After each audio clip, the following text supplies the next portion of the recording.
back, listeners. You're listening to the kro.Productions podcast, the show where we talk about living life outside of the work that we do. Now, I'm your host, Kimberly Rotette, and today I have a solo topic for you. Today we're diving into a topic that, gosh, I hope sparks your interest, no pun intended, but we're talking about embracing the pellet smoker, specifically within RV life. And I think it's okay that I call this a solo topic. One of the things my spouse does not necessarily like to do is cook. And she wouldn't have any issues sharing that with you. But it's something that I love doing. So it seems in kind of a little bit of a natural way that I would do an RV Life solo cooking podcast. Before we dive in, though, don't forget to subscribe to our podcast wherever you get your podcasts, and find us on social media. You can find us on Instagram, TikTok, and YouTube by searching kro.Productions. Now, if you're living RV life, you know that space is a premium. And cooking can sometimes be a challenge. But what if I told you there's a way to bring in some of the smoky flavor of a traditional barbecue into your mobile lifestyle? And as I mentioned in the introduction, we're talking about the pellet smoker specifically. Now, whether you're a seasoned pitmaster or just a complete novice, this little gadget could be one of your new friends while you're out on the road. But for those of you who may not be as familiar with RV life, or maybe say the anatomy of an RV, there's a garage area that I'm referring to when I say pass-through storage. On our previous travel trailer, we had pass-through storage from one side to the other. And on our fifth wheel, this does as well. It's located towards the front of our rig, just under our bedroom, which is, quote, upstairs, if you have the fifth wheel location on that particular rig. And it can be, definitely vary by RV brand or sometimes even model where the garage is or where the pass-through storage is located. But for us, it's that very much, it is what it sounds, a very large pass-through area where I can store the pellet smoker. This also has like our rugs, our outdoor rugs for outside. I do have a small charcoal and a very small gas grill as well as just some other basic things. And that's just on one side. On the opposite side, where all the RV hookups are, I have a little bit of a separator in the middle, but just by separator, I mean bin. It is very much a pass-through all the way storage, but I separate things a little bit just to help keep some things organized, because on the other side, that's where I keep the extra tubing and stuff for the rig when it comes to the gray tank and things like that, and some cleaning supplies, some extra freshwater hoses, things of that nature. But hopefully that helps paint a little bit of a picture about the garage space or the pass-through storage space itself, as well as maybe offers an insight in terms of how we pack that space. That could honestly be a whole YouTube topic altogether, how you pack your RV and kind of what all fits in there. I definitely have ideas for things for how I would like to continue to get the maximum amount of storage and efficiency. Probably not creating more space, but really efficiency of the use of the space. I definitely have some ideas for that garage area. I would love to be able to get some, like a tray on there, a sliding tray, so I wouldn't have to dig everything out to get to it, something like that. But hopefully that just helps paint a little bit of a picture for you in terms of the storage space itself. All right, but let's jump into the topic, which is essentially how I'm trying to make friends with a pellet smoker while living RV life. And as someone who truly appreciates true Texas barbecue, which for some that may not know, it isn't just grilling, but smoking proteins low and slow for hours. This is an art and a science that I can't even pretend to have mastered, because I haven't. I just really appreciate the continuous learning that I've done with it, and still produce some really good stuff within our previous smokers. But having that love and then transitioning to a pellet smoker, I'm not gonna lie, that was tough. But then again, thanks to the ease of the pellet smoker, it wasn't as tough as I thought it would be. By no means am I converted to a pellet smoker for everyday use when you have your backyard patio. Not necessarily. There's a time and a place for a pellet smoker. If I feel like I really want to take the time and do something right because I trust that the people who are eating what I'm making for them are going to taste the difference, because I think that they can, I'm going to use our traditional smoker. But if you're pressed for time, if the weather's a little bit uncooperative, or you want to reduce some flare-ups and make things go a little bit quicker and just have a more measured cook, I definitely think that there's a time and a place for pellet smokers. And because I live RV life, I need to use a specific pellet smoker. Now, I am definitely not sponsored, so I can give my honest opinion here. But I use the Ninja 8-in-1 outdoor oven. If you follow our YouTube channel, kro.Productions, you will know that there's some videos I've done in the past for kind of utilizing that piece of equipment. You can find us on Instagram as well, and I have some small 60-second or less clips on there. I do like it. I'm not going to lie. I do like it. I love that it's versatile. I love that I can fit it in the garage. I love that I can makeshift smoke something and get just a little bit of the smoky flavor taste and still have it be pretty darn good. It's never going to replace my traditional smoker by any means. But when you're living RV life and you've changed things up for a brief second, then you learn to kind of adapt. And this is one of the ways that I'm still getting to do what I want to do and eat some of the smoked proteins that I want to eat and still enjoy them. But that name suggests it, 8-in-1, with smoking being just one of the functions. And if we really want to jump into this topic, let's start kind of simple, right? Let's think about the pros and the cons list, right? So, pros. Easy start. I set the Ninja, 8-in-1 outdoor oven. I go inside and I finish any prep work that we are, used for that particular smoke or that particular cook. And then it almost is set it and forget it. I do have my meter thermometers that I still use to try to gauge temperature, but I'm not fighting flare-ups and things like that as much anymore with this use. That helps with the ease of use argument. In many cases, it is really just set it and forget it, because that in the barbecue world, you don't necessarily do that. You fill the hopper with the wood pellets, you set your temperature, and then you let it do the work. The built-in thermostat helps maintain that heat, so you're not constantly fiddling with coals or anything like that.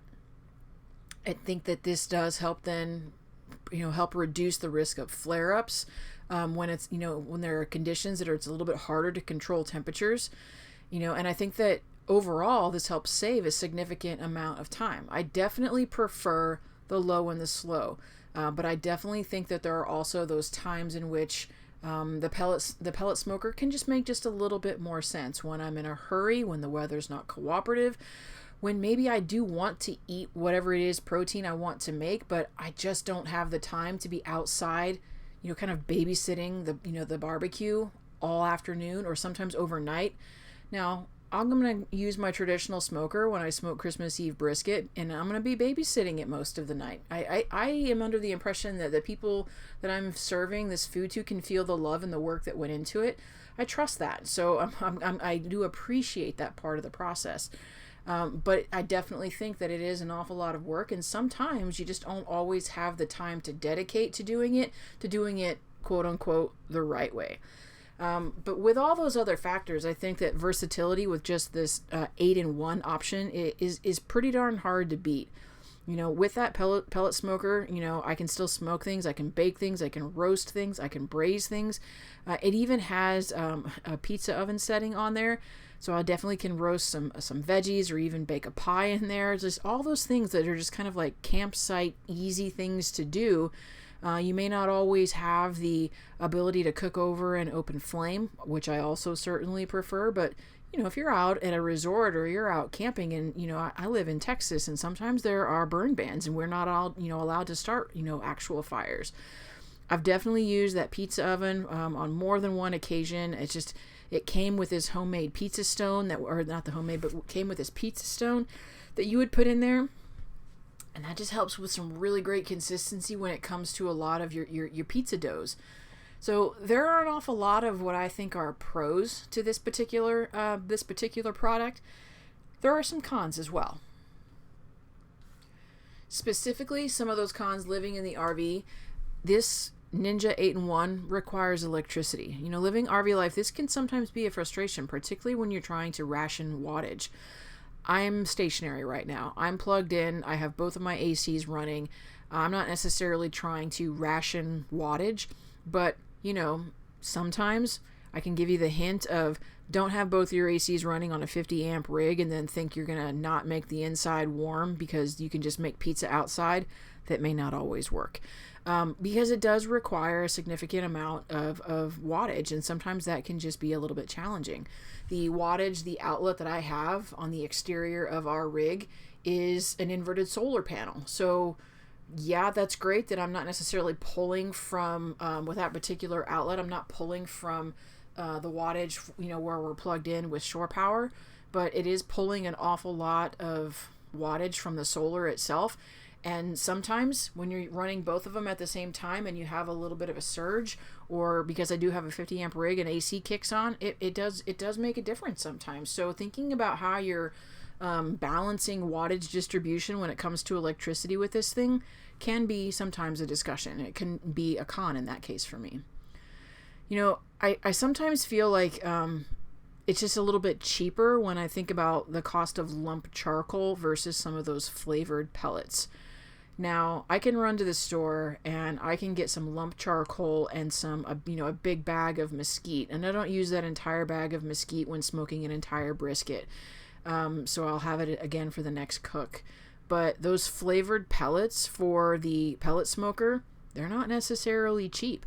I did find a pretty great brand on Amazon that I really like. It came with like 4 flavors in one order, but maybe they were, 20-ounce bags, things like that. They weren't really that large. And now granted, I'm not going through them as quickly because I don't have the pellet smoker, like the big pellet smoker on your back patio. I have, like a small, the Ninja 8-in-1, and there's just a tiny little hopper. On a long smoke or a long cook or a longer cook, I've had to swap those out before, but you're pouring more into your large grill-sized smoker in your backyard than what I'm pouring into this tiny little hopper. So I am getting a fair amount of usage out of it, but from the backyard smoker perspective, or the backyard pellet smoker, perspective, I'm sitting here thinking you're gonna have to buy a new bag, and that's just a huge bag. And you buy one huge bag of the same blend. Well, you might not always want to use that blend depending upon what protein you're smoking. I definitely think there's something that goes into just the easy, kind of really relatively cheap cost of lump charcoal for the Ninja with some of these smaller pellets than there is to the backyard pellet smoker where it's the regular size of a regular grill. I definitely think you're going through a lot more money in pellets in that regard. Now we're going to move on to taste though a little bit. When you put in a brisket and you've spent overnight kind of really keeping an eye on the wind and the temperatures, you're at a steady 225. You're putting in time and effort into this, and there's mesquite and you're using that, and the neighborhood smells amazing. And then when you cut into it after the brisket is rested, you can see a smoke ring around, the meat product itself. I haven't yet found the smoke ring with the pellet smoker. I'm still trying. I'm not saying it's not possible. Maybe it is, maybe it isn't. I'm not sure. But I haven't seen it yet, and I've definitely given it a lot of smoking, test uses. The typical pellet smoker size. So I'm thinking, I'm definitely using that 8-in-1. And the odds are that it's going to be, I use anything bigger than that are probably kind of low, because that's what I can use in RV life. And the Ninja happens to work out well because of its size for me right now. But that's definitely different from the traditional pellet smoker that is just a general size of a regular grill. And in that case, you're not necessarily using that for RV life, but for RV life, I would say if you're going to use a pellet smoker, it needs to be one of those much smaller ones like the Ninja 8-in-1. Not all of the Ninja products have the smoker component to it, but the Ninja 8-in-1 outdoor oven definitely does. So as we talk about some of the varying differences between what I'm currently using in RV life and thinking about what maybe a lot of people are also using in their backyard, I think it's really important to kind of wrap our brains around the fact that, we need to be able to think about choosing the right size of pellet smoker for our RV, right? Now, before you kind of rush out and think, oh, I want to try this, but let's talk a little bit more about what makes it really RV friendly. I've mentioned it before, but it's worth repeating. On this particular project, the size and the portability are key. You want something that's compact enough just to easily store in your RV, like in that pass-through storage, but still large enough to cook when you think about maybe you're smoking something, you're cooking something for a small group. Some models are designed specifically for portability with foldable legs, built-in handles, and it makes it easy to kind of set up and pack away.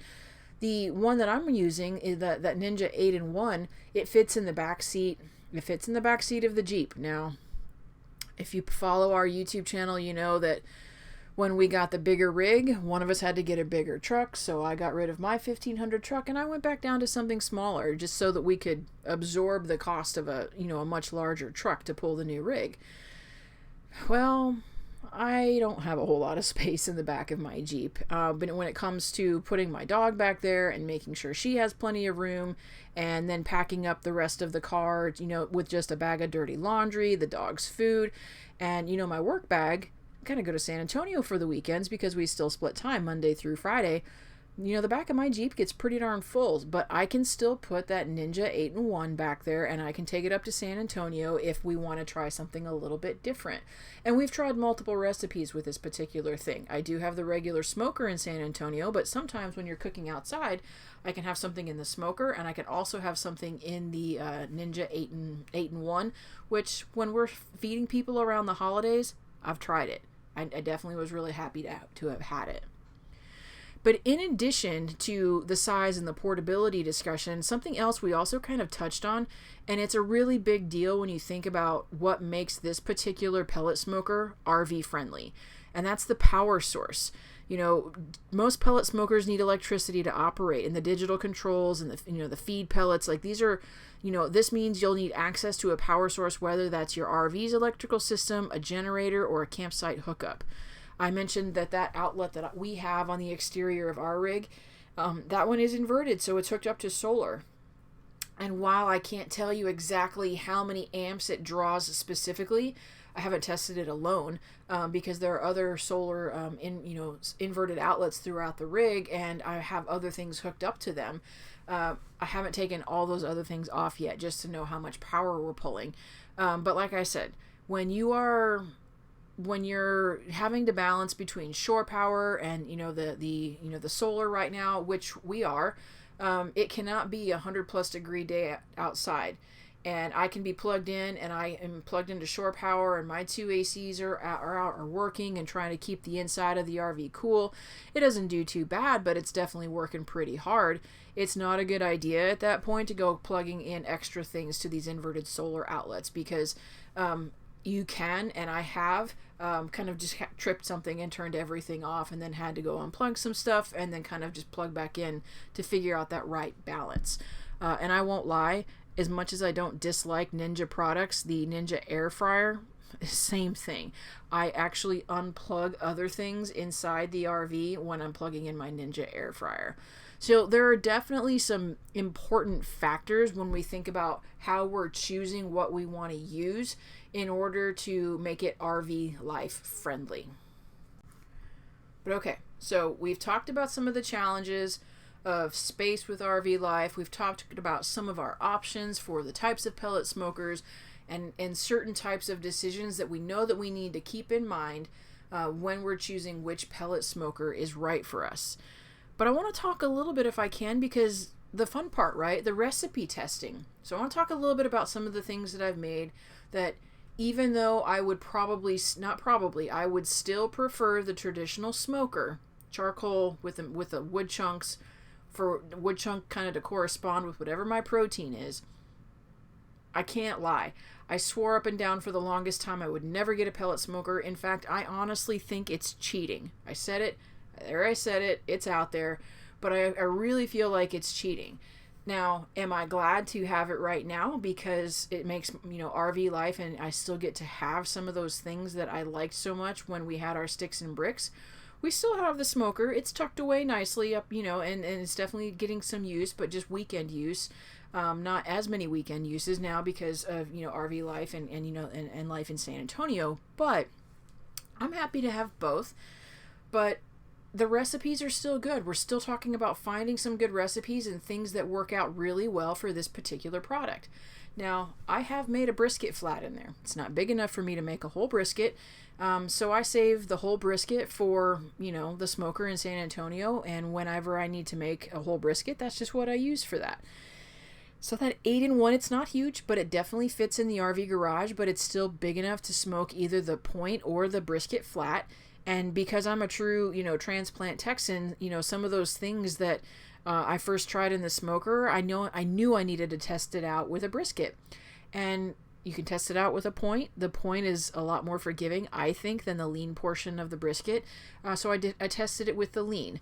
Now, I didn't quite get that same smoke ring as what I had with my traditional smoker, but it still tasted pretty darn good. One of the things I needed to do, though, when I first did that was find some pellets that I could work with for brisket. I went to one of the local barbecue shops here locally in the RGV. It's called Pellet. And I found a blend of supposedly used in barbecue competitions that was like what they call their championship pellets. I have thoughts on barbecue competitions with pellets, but we're going to hold those for another day. But this pellet was supposed to be really good. So I got some of those. I smoked the brisket. It was really easy to set it at around 225, about 6 to 6.5 hours later. It obviously didn't take nearly as long as a full brisket. It was just the flat, and I was able to really control that temperature. And my thoughts overall on the cook and taste, the cook part was an absolute breeze. Obviously, this is the allure of the pellet smoker. It was a set it and almost forget about it situation. I felt like I was going in and out of the RV way too much, checking on it, thinking like, oh, I just want to make sure it's okay. But, at the same time, I can see it on my meter. I know where the internal temperature is at. I know what the temperature with my meter is inside the little oven itself. I can see that there's still smoke, billowing through. It still smells good. The pellets smell good. But it just was a lot easier to maintain that temperature as opposed to the traditional pit smoker. So the taste, it wasn't that bad. I'm not going to lie. It wasn't my favorite. I'll say that. But it wasn't that bad. Was it good? It was good. It just wasn't as good as what I think it could be. Now, let me switch now. It's not that the next thing that I want to talk about, chicken thighs. I love chicken thighs. And I'm not saying that if you smoke chicken thighs on the traditional, smoker, that they're not really tasty. But what I am saying is that, gosh, when I pull up in the driveway, it is super easy for me to set my bag down, unlock the garage area, pull that smoker out, set it on my little patio table, get it plugged in, and get those pellets started before I even walk in the door. It's super easy.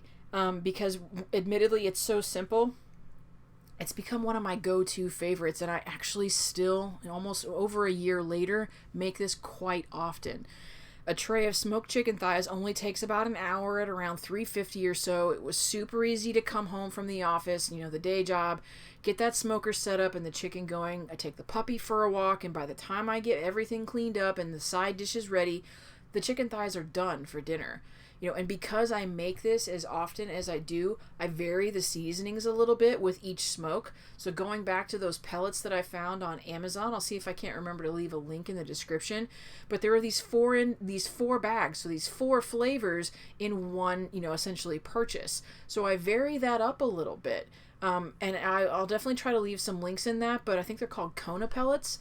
And they've come in clutch. So definitely one of my more favorite things that I have made kind of really consistently within that Ninja pellet smoker.